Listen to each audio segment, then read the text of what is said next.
Day 63 of 365 Bible Stories.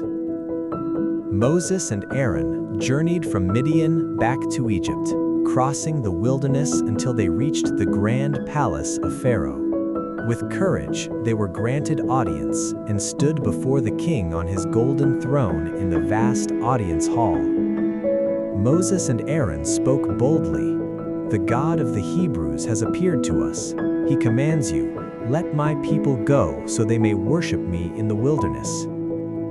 Pharaoh barely lifted his eyes from his advisors.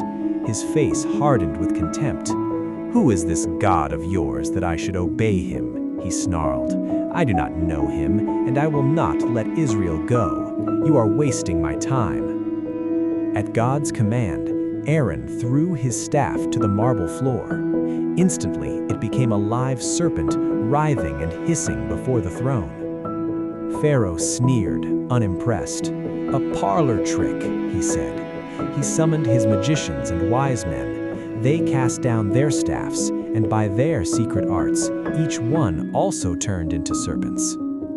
But then, Aaron's serpent moved swiftly and swallowed every one of the magician's snakes, one after another, until none remained. The court gasped, yet Pharaoh's heart grew even harder. God had made him stubborn. He waved his hand dismissively. "You've wasted enough of my time and everyone else's," he declared. "Get out of my sight. I will not let your people go." Moses and Aaron left the palace, their mission unfulfilled for now, but the signs had begun, and God's plan was only starting to unfold. Join me tomorrow as we continue this journey through the Bible.